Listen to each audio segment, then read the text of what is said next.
Genesis chapter 25.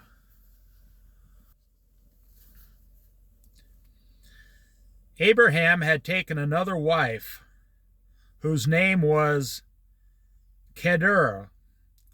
She bore him Zimran, Joksan, Medan, Midian, Ishbak, and Shuha.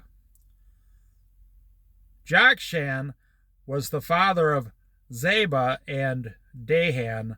The descendants of Dahan were the Asherites, the Lechuites, and the Lemites. The sons of Midian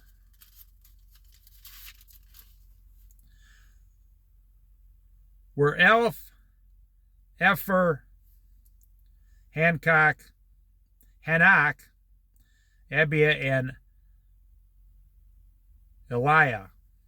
All these were descendants of Keturah. Abraham left everything he owned to Isaac. But while he was still living, he gave gifts to the sons of his concubines and sent them away from his son Isaac to the land of the east.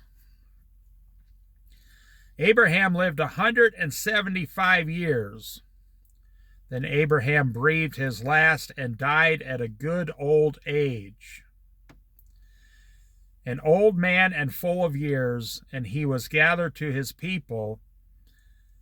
His sons Isaac and Ishmael buried him in the cave of Machpelah near Mamre in the field of Ephron, son of Zohar, the Hittite, the field Abraham had bought from the Hittites. There Abraham was buried with his wife Sarah. After Abraham's death, God blessed his son Isaac, who then lived near Beer Lahai Roi. Now, if you notice here,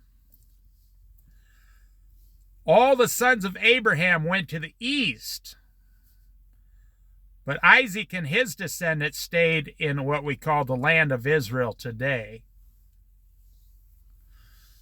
So I'm not saying one way or another. I'm not an expert at this, but all the sons of what's east of Israel, Afghanistan, all those places, Iraq, all those places that have problems constantly, and Israel has been lifted up in the whole region because of the promise God made to Abraham and Isaac. And that is why they are always trying to kill the Israelites, because those are the ones that was blessed through Isaac. Just a little tiny piece of history that we are seeing today. This is the account of the family line of Abraham's son Ishmael,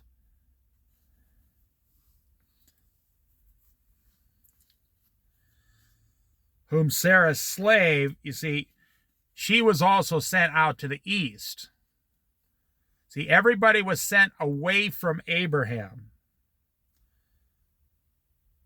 I'm not going to go through all the names because I'm not good at the name part, but go down to verse 16. 12 tribal rulers according to their settlements and camps. Ishmael lived 137 years. He breathed his last and died, and he was gathered to his people. The problem in America today is we want to live forever, and we spend 70 years getting ready to live. We spend the first 70 years of our life preparing for this great life, but then it's time to die. Instead of what God's purpose is, serve God the first 70 years and you've already lived a good life. His descendants settled in the area from Havilah to Sur near the eastern border of Egypt as you go down towards Ashur. See, they were all sent off away from Abraham. Well, today, Abraham would have been in the land of Israel. So they were all sent away from Israel, like Turkey, parts of Russia. They were sent everywhere away from him. Iran, all these people, they all came from the same place 4,000 years ago, or whatever the timeline was. But they've all been lifted up differently by the hand of God according to God's promises, and that's why we have what we have today. Verse 19. This is the account of the family line of Abraham's son Isaac. Abraham became the father of Isaac, and Isaac was 40 years old when he married Rebekah's daughter of Bethuel, the Aramean from Padan Aram, and sister of Laban and Amoron. Isaac prayed to the Lord on behalf of his wife because she was childless. See, Abraham had the same problem. The son has the same problem. Their women are not having children. The reason that is because of God's timing. God's timing in your life as a Christian is everything. If you try to go outside of God's timing, you're going to have a lot of worldly problems. The Lord answered his prayer, and his wife Rebekah became pregnant. The babies jostled together. You see, she had Abraham, Isaac, Jacob, and Esau.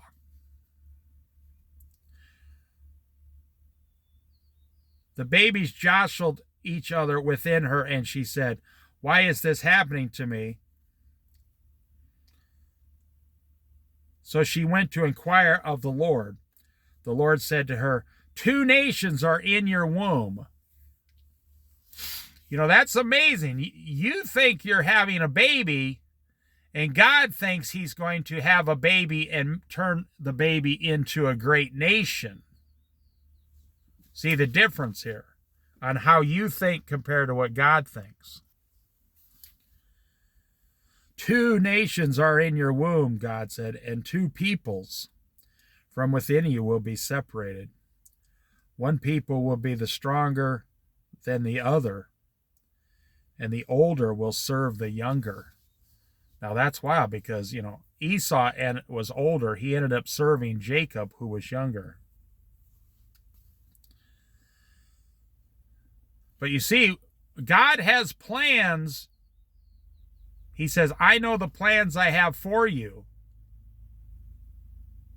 He knows if this will bring you comfort if you're listening out there. God already knows every single thing that will ever happen to you the rest of your life. And even if you try to change it, God will not allow it. It will still turn out to be the same outcome. So the best answer is to say, "Lord, let your plans and your will be done with me." That's why I like reading the real Old Testament in the beginning, Genesis, where these guys were just starting out on the earth, and how God chooses to bless men on the earth compared to how we see blessings today. Today, we only look at money. Give me lots of money. Well, you go to the doctor and you get a bad doctor report, money doesn't mean anything. You need God to come in and make you healthy.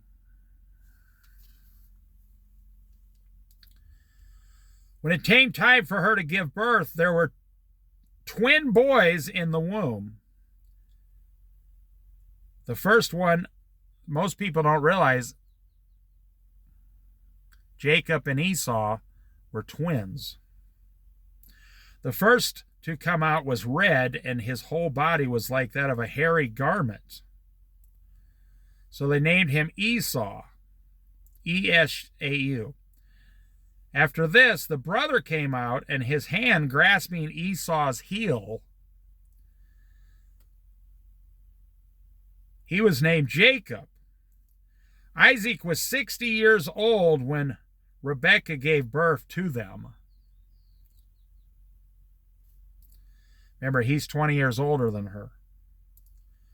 The boys grew up, and Esau became a skillful hunter, a man of the open country, while Jacob was content to stay at home among the tents. Isaac, who had a taste for wild game, loved Esau, but Rebekah loved Jacob. Well, that's funny. You know, the father loved the great big hunter guy, Esau, and the mother loved the one who stayed around home. But it's funny because at the end, Esau started out so stronger than Jacob, but Jacob ended up 10 times stronger than Esau. How did that happen? By the hand of God. There's no other way to get ahead in this world today. Now, if you could believe or not believe, we are just within 15 years of the rapture here.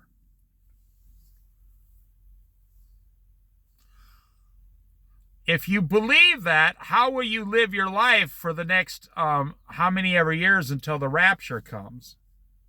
We know it's the very last generation before the rapture in Israel today. We know this. It's guaranteed. We're on the last generation in the country of Israel today before the rapture occurs, and then the 7-year tribulation. So how will you live from now until the rapture? I would suggest you calm down and start reading the Word of God and glorifying and worshiping God's name.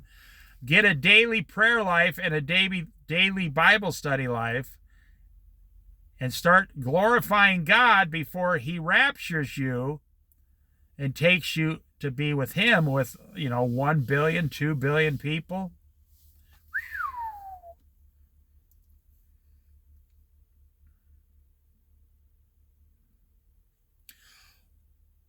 Once, when Jacob was cooking some stew, Esau came in from the open country, famished. He said to Jacob, "Quick, let me have some of that red stew. I'm famished." This is why he was also called Edom. Jacob replied, "First, sell me your birthright." That's kind of an odd thing to say, but "Look, I am about to die," Esau said. "What good is the birthright to me?" But Jacob said, "Swear to me first." So he swore an oath to him. Oh, that's his problem right there. Because the Lord hears every oath. Selling his birthright to Jacob. Then Jacob gave Esau some bread and some lentil stew. He ate and drank and then got up and left. So Esau despised his birthright. That's the end of chapter 25. And God saw. But this is by the hand of God.